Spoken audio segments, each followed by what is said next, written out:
Hello there everybody, and welcome to another edition of the Wanayuki Cheese Cafe.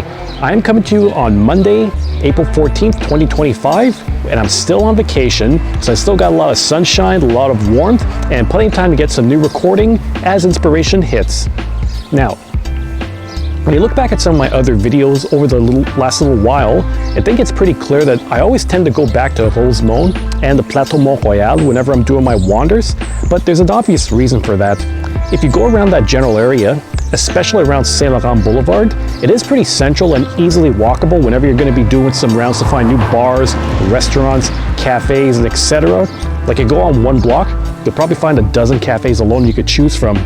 But that doesn't mean that I try to avoid the rest of Montreal. I'm just drawn to that. But I always try to, at the same time, get some new areas explored that I haven't really documented as much, or areas I haven't really visited as much while growing up. And today we're going to be going back to Ville Émard within the southwest of Montreal. If that city rings a bell for you, that's actually something I hit up last year back in 2024 when I was with my friend Julie, and we did a run to Saint-Jean-sur-Richelieu on the South Shore before driving to see some of her old hood in Ville Émard, or Côte Saint-Paul, depending on how you look at it from the maps. If you want to see that episode again and see our little adventure, I'll put a card in the top right corner for you. But this one, we're going to be doing another collaboration. I'm going to Ville Émard, have a nice cafe to hit up for lunch, and possibly a brew or two, and share stories with someone that I don't usually share stories with as much, but when I do, they're fun. Now, before we do get to that, here's my suggestion for you. Hit that subscribe button below and put your notification bell to on.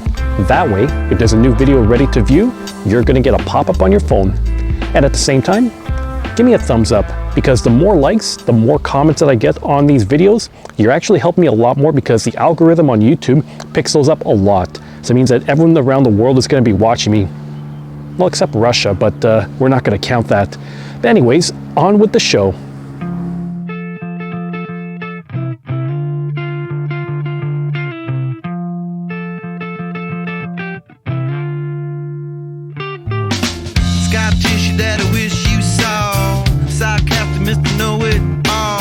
Close your eyes and I'll kiss you, 'cause with the birds I'll share.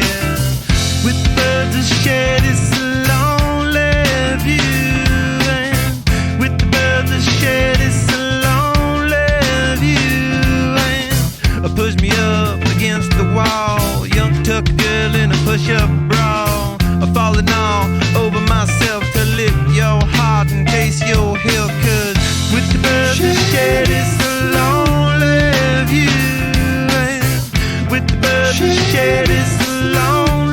And here we are, made our way onto Jolicoeur Street in Ville Émard. This is actually not a part of town I really explored as much in my earlier days.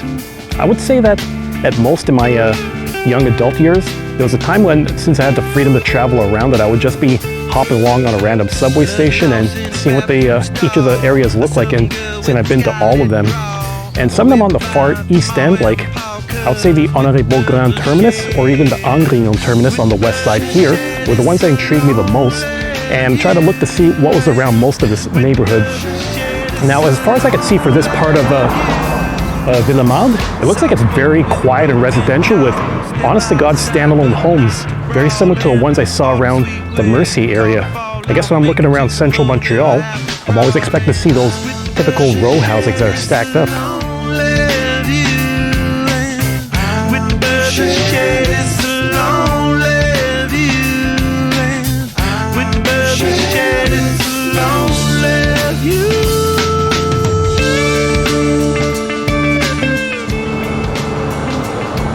Yep, the Dairy Queen over here is very familiar to me. Reason being is that when I last did the video with Julie coming up into Ville Émard, this was one that we stopped off for a little bit of a treat. And this is the one that she used to visit around when they're growing up, because this is her general area of where she used to live. It's a bit like how this was her Dairy Queen compared to mine, where I had mine in St. Hubert on Chemin de Champlain that closed down, but also the one that was right close to my grandmother's in Rosemont, whenever we would do visits in summer or sleepovers. So if I'm on Laurent d'Eau right now, that means I should be getting very close to Monk Boulevard, which is going to be my main destination. Well, I heard you crying.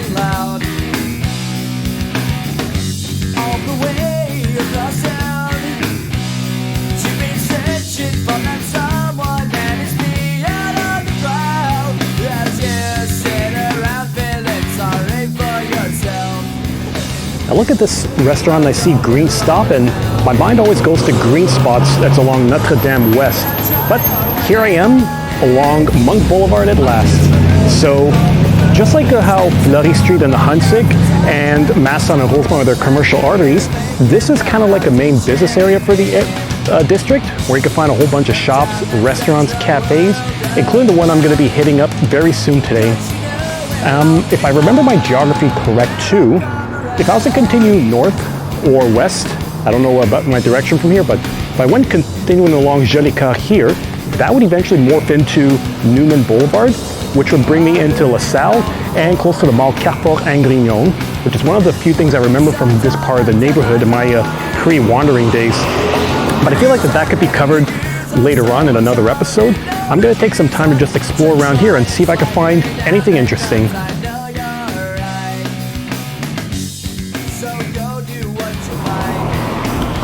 Oh, sweet. Yep. This over here across the street is Monk Cafe, which is a spot that I'm going to be hitting up today. And as you can see in the back, they are setting up their terraces because it's that time of year that mid-April, late April, or beginning of May that they all start to install them and people could sit outside with their drink. Now, obviously, I'm not going to be sitting there just for a coffee because there is more to it than just a cafe. But we're going to get into that once we arrive.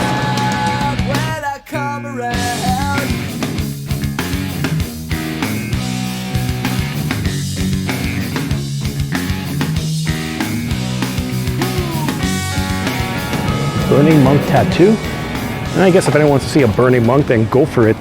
Yeah, as you can see, there's a lot of puns with the word monk in here just because of the street name, but it is part of the character and, you know, people can laugh about it. Now, from what I could see so far around here, a lot of the bars seem to be very old-style taverns. Like it's a little different character compared to the ones I always visit on the plateau, but I'm sure it's going to be some good stuff around. But I do have one more thing I want to be seen around here, just for I guess a little historical purposes, but we're going to get to that in a second.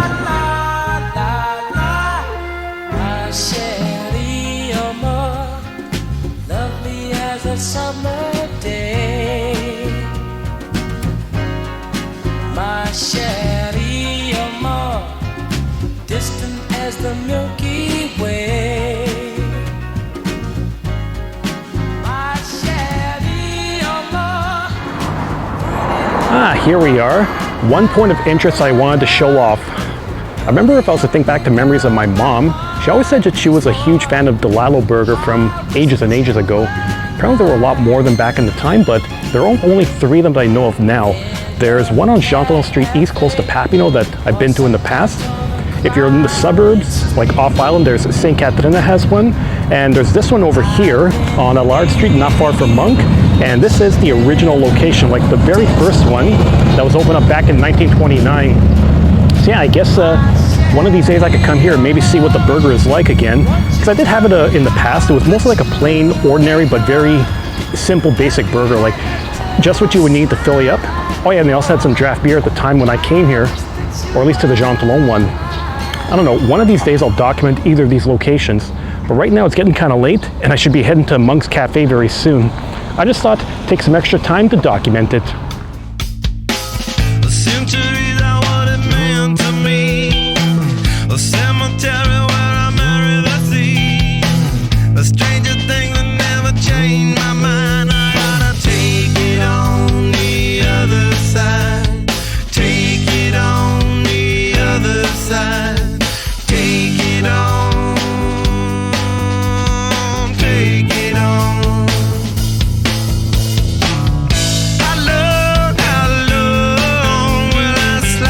Alright everybody, so this is Xander, friend of mine, work colleague, and also the drummer for the band Red Hot Chili Pup here, which if you remember my video from back in September, I showcased the guys a little bit, and here we are, exploring Monk Cafe for the first time. Well, thanks for having me over, man. Thank you for joining me. Hey, it's the pleasure's mine.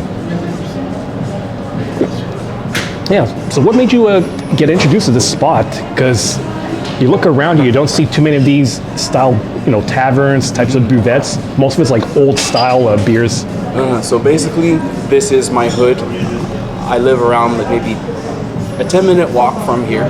Which is nothing at all. And then, to do a nice walk from my place to Monk Metro Station, I always pass by this place, and I've been in this area since 2019, and I've seen this place being transformed into so many coffee shops, and then like it used to be a store, and then all of a sudden I was walking by from Monk metro station, and then all of a sudden I kind of see like a little group of people in this building, which I thought was abandoned kind of, and that's when I realized, oh, it's like an actual pub kind of slash coffee shop, like a buvette as they call it, because you go around certain other parts like the Plateau, you go to Rosemont, these things are everywhere. Exactly. It's like you come early in the day, grab a coffee and maybe a breakfast. Come later on, glass of wine, light meal, maybe you're going to get a show too. Exactly.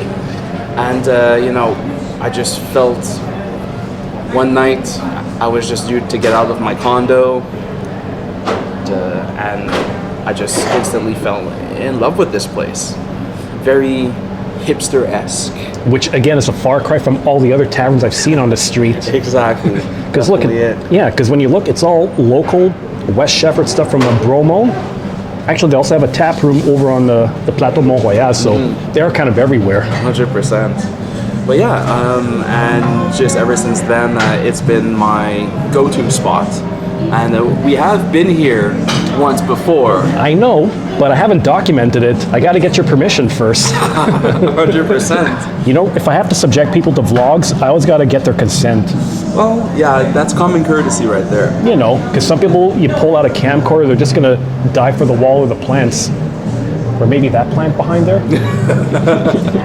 Well, being,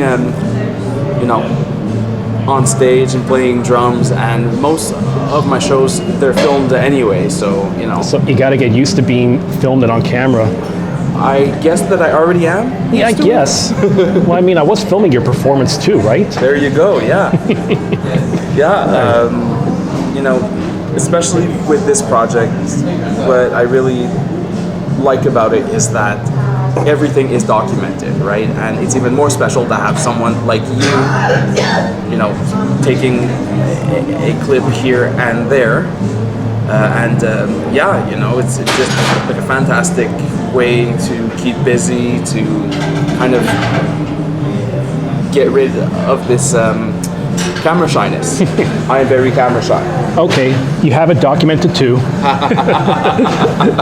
But it's also easier because, think back 20, 30 years ago, what were the odds that people would be filming your performances? Slim, because the camcorders, not like what I have here.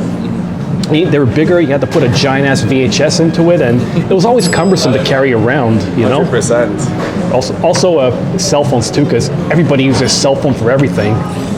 Last show, unfortunately, it wasn't fully filmed, but the last show was at Hémisphère Gauche.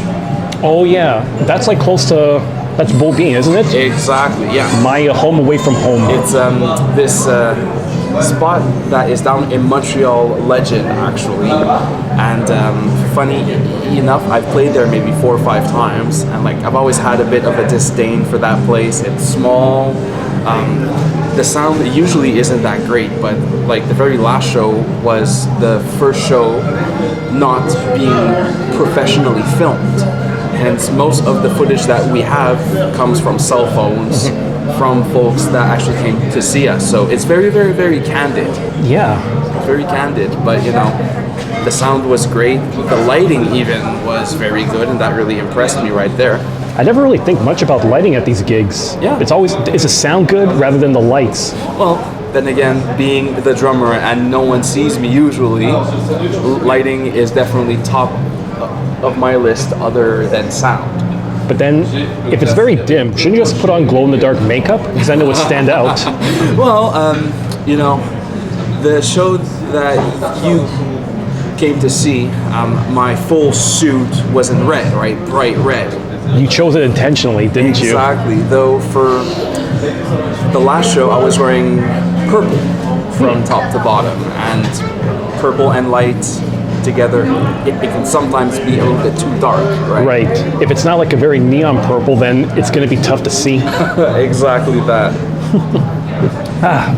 Hey, I'll cheers you to that again. Cheers, mate.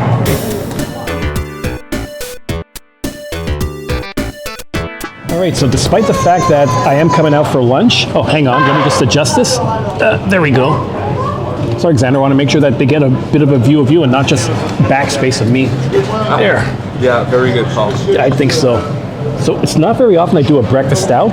I do a few brunch vlogs, but when I do, I like to try something brand new. And their breakfast sandwich is actually pretty interesting. Like, you get what you expect in there: lettuce, tomato, bacon, because I want to have that. But they also use pickle in here, which I would think, it seems a bit tart vinegary for something you would have early in the morning. But correct me if I'm wrong, though. It's always a good time for a pickle. I mean, depending on who you ask. You want me to just drink pickle juice while I'm at it? Might as well. Where am I going to get that? You can always ask the chef. Oh, joy. But we were just saying, man, that it's not very often you find breakfast places that do a salad on the side, but this is like one of the few of them I've encountered. 100%. Well, let's hope that it's fairly good, though. I also do see pickled onion. Oh yeah, like caramel. True. I've had those before and they aren't that bad either. Like, I would say pretty good for a Sunday brunch. Which I think I did do like somewhere on Saint Laurent the day after your show. I thought I just need a good hearty breakfast after a late night out watching you guys. Late night out, indeed. Oh yeah. But I think you know too, because even after I left, you guys were probably still sticking around with the cleanup and, you know, pre-recovery sessions. Yeah, you know, and I also think that you've seen the aftermath of my shows, you know.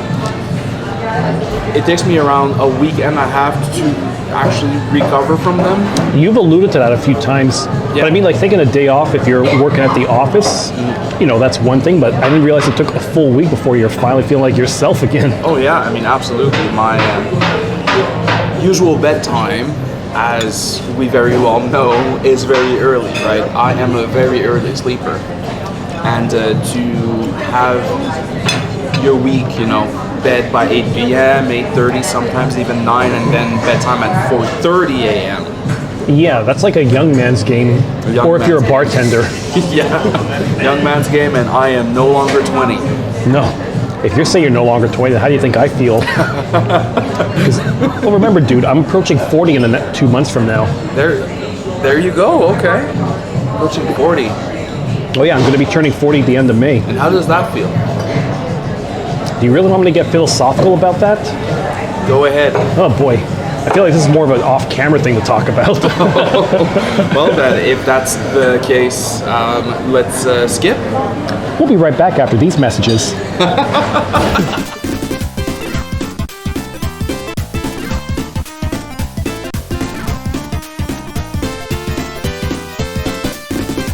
What do you say, man? Does that beer get your seal of approval? Definitely the Xanadu seal of approval. Xanadu. This is Pretty Bastard.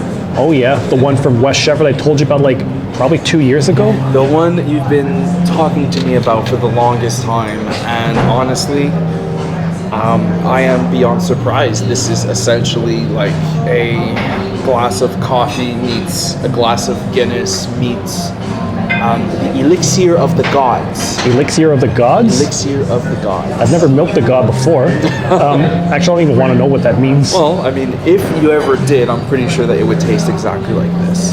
Probably would. Cheers. Oh, cheers, man. So your Pretty Bastard god elixir to my Joyful Fire. Joyful Fire. Or Feu de Joie, the New England IPA. Thing is that it's the only New England IPA these guys do, but it's a strong, like more of a double, so it's like 8%.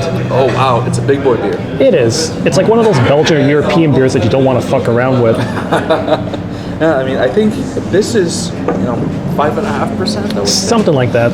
So it's like a typical beer. Yeah. Like nothing out of the ordinary. Very typical, though. Stout-wise, I remember the exact moment to which I fell in love with stouts, and that was at my first time at Saint-Houblon. Oh, back when that used to exist. On Saint-Denis. Yeah, I've walked by there countless times, but Yeah. now it's like a Brassard du Monde, just like all the other Saint Houblons. That's so devastating. Rebranding, change, like I don't know what the deal is, but The food was great, the alcohol, beer selection, it was great. Well, if you go to a microbrewery and they don't have a good beer selection, that would raise a few red flags. Oh, 100%. That's for sure. That's it was very unfortunate since I had so many nice memories of that place, right? C'est tout blanc. Yeah.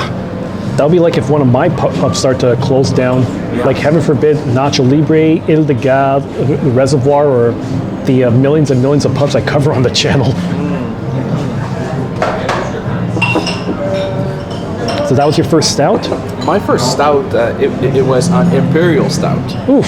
So you went hardcore right away. I went hardcore, and I was not expecting my first stout to be 12.5%. Which is pretty high. Although for imperial stouts, they're relatively normal. Yeah, but ever since then, I've been a very, very, very dark beer kind of guy. I could see that. So that means that if ever I'm doing a round, then I'm always thinking, okay, there's a dark beer here. I gotta send you a picture of it. 100%. If there's one way to make me happy, yes, judge me all you want, but a nice cold can of Guinness draft. Nothing wrong with that. I don't think anyone's gonna complain about you talk about Guinness draft. No, I mean, it's different in comparison to on tap. Yep, but that's also true of everything on tap. It's like getting a cream ale on tap. Texture is completely different than in a can. Right, yeah, it really does make sense. Speaking of a cream ale, Yeah? since the weather is finally getting nice, do you think that you will eventually be venturing to Terrasse Saint-Ambroise? You mean like the first time we did it 2 years ago? Like the first time we did it 2 years ago. You know, I'm probably gonna want to venture around there again. It's going to be opening soon if I'm not mistaken. It should be at the beginning of May, I would say. Oh yeah, close to your birthday. Close to my birthday, yeah. They have an incredible cream ale. That is definitely my first, second, or sometimes maybe third beer. One of them, but I mean, if ever I'm at like McKibben's, I go to Grumpy's, or I go somewhere that has Saint Ambroise, that has stuff on tap, I'm always going to go for a cream ale eventually. There you after go. I do the New England IPA. Of course. What else is new? I mean, it's me, remember? But come on, you already know, New England is the best kind of IPA, in my opinion. I will take your word for that. Okay, well, there's a reason for it. Because back when I was a kid, teen, young adult, the only IPA you really saw on the market was Alexander Keith's. Nobody else was really doing them at the time, but more breweries have probably started to put them out or imported to Canada, especially the craft beer scene where everyone wanted to make these old style beers. But it's not for everybody, obviously, because it's super bitter. And if you follow the history, you know exactly why it's bitter. The extra hops for transporting it to India. Yeah, that's for sure. Yeah. So the type of hops they use in the New England one is more fruity, tropical, like think flavor of peach, pineapple, passion fruit. Like that's the kind of thing you're looking at. So it's like it's fruity, but you get the hops that kind of offset it. And it's a good balance between palates. Very interesting. So that's like basically a decent introduction to people that aren't into hops. I would say to a little higher degree because every beer is going to have some level of hops in the first place. I mean, usually I am not a bitter person, but there's a nice bit of bitter aftertaste in this one. Yeah, but only slightly. But I think it's more for the coffee flavor because coffee bitter is different than hops bitter. Yeah, exactly that. Yeah, this is very coffee bitter, but you know, I honestly really don't mind it. I actually believe that it brings a little something special to this drink. Yeah, I mean, it makes sense too when you look at how you do your coffee. If we're doing our wanders at the office, finding a cafe, it's always a shot of espresso, no milk. It's like taking it neat the same way you would take a whiskey. There you go. Hey, I'll drink to that, bro. Cheers. Cheers, man.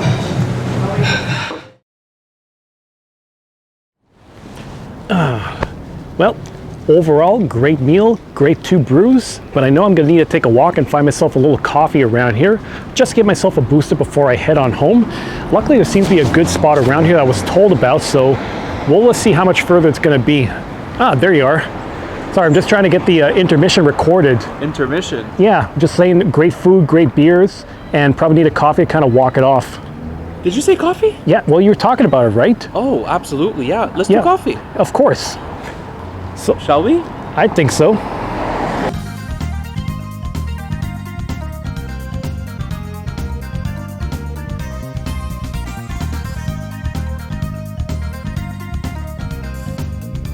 Oh, wait a minute, man. Like I said, it's actually closer than I expected it to be. Yeah. Damn. So it's another one of those buvette cafes. I could go grab a glass of wine and good food. There you go. But if you do eat there, let me know. Is there food there? Oh yeah, because they remember I saw that on Instagram. They said it's a buvette that you could go have a bite to eat and a drink. But I guess they just rebranded as opposed to, just being stop in, get your drinks, and then go back home. There's one thing that I do know is that they have a great selection of beer. Which I'm a big fan of. Yeah. Like going up to Peluso on Beaubien, which is not far from where you played one of your last shows. Yeah. Wait, place called Fishing Tackles? What the? Tackle. Yeah, Magasin d'Arctique de Pêche. Oh, a little on the nose, isn't it? Yeah, and I also think that that's another business that will be there soon. You think it's going to be closing? Yeah, it will. No. But, oh yeah, because you've been here since 2019, you said? Since August of, since July of 2019. Yeah, so you've seen a lot of the rotation here. That's a pink store right there. This looks okay, I'm getting flashbacks with my other friend who I was walking with last year. That used to be a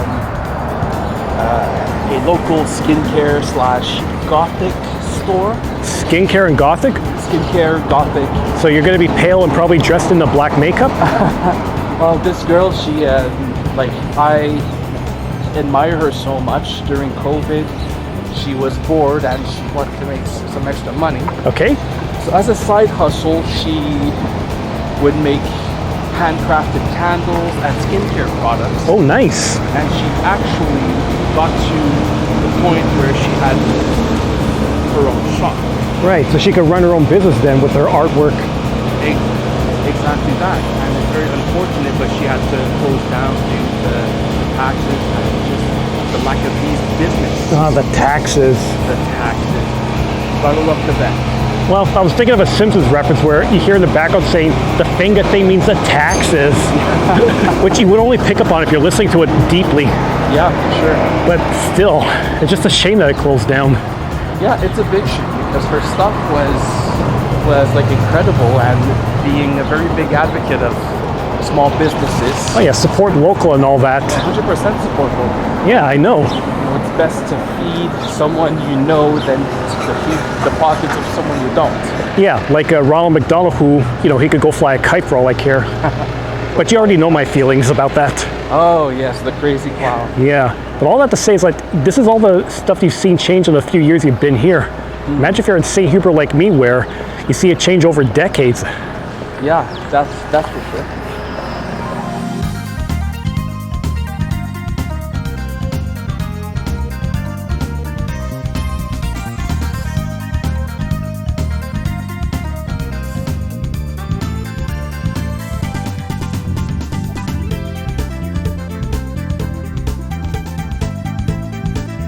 Go, man. Okay, so this is a pretty cool cafe that you showed me. Yeah, this is basically in my condo building. Pretty much. It's a local spot.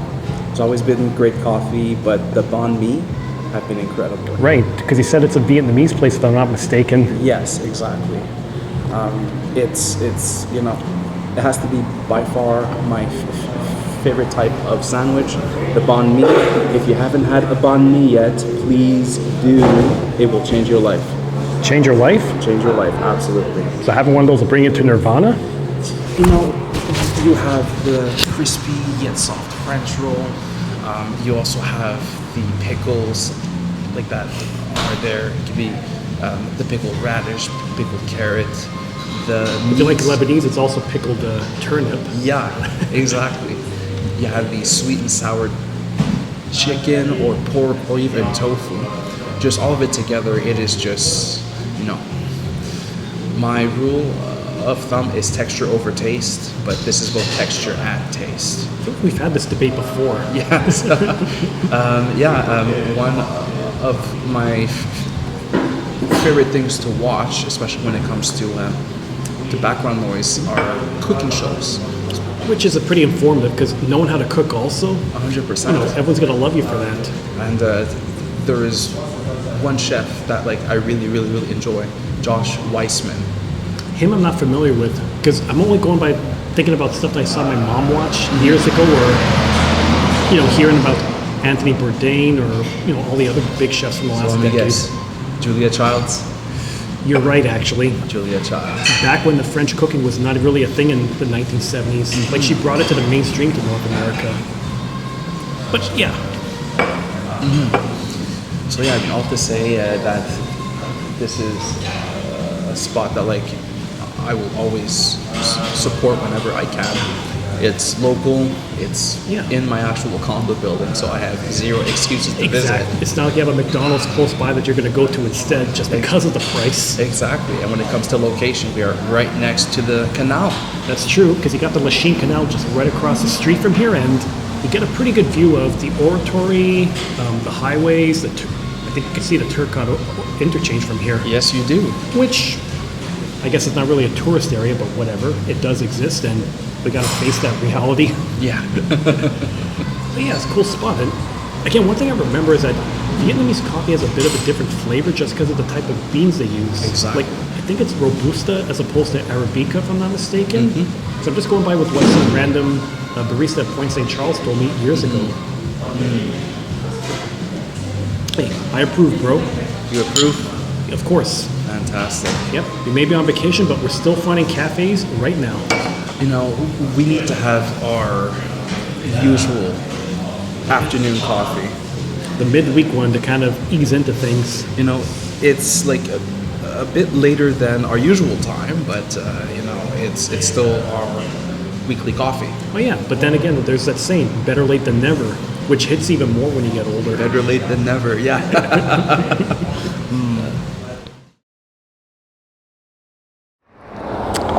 Okay, nice allongé that we had over here to wrap up the afternoon. It's kind of nice to be able to bounce off a few ideas with somebody else and not just talk to myself on camera. But overall, very nice. The TT Cafe over here on St. Patrick and Monk is recommended. And apparently, like he was doing before, he was singing his praise about the banh mi sandwich. Apparently, it'll get to a higher power if you do eat one of those, but that's besides the point. So what I'm going to do is I'm going to continue walking along St. Patrick Street and probably eastward to get back into the center of town and see what I do from there. I know there's a couple of coffee shops along the way if I want a final booster, but I also know that someone's honking because I see a camera. But I know there's also another brewery that's close by, the Messerem, which I've had before at home, but I've never really had directly from the source. So if I'm in the mood for that, you know, I'm on vacation, I'm just going to enjoy myself. But no matter what I do, thanks for watching this latest edition of the Wanryuki Cheese Cafe. So if you like what you see, then you know what you should do. Hit that subscribe button below and give me a thumbs up if you enjoy the wanders, the stories, and everything that comes with it. And if you have any ideas for future episodes, leave them in the comment section. I'll see what I could do. Till then, take care and see you next time.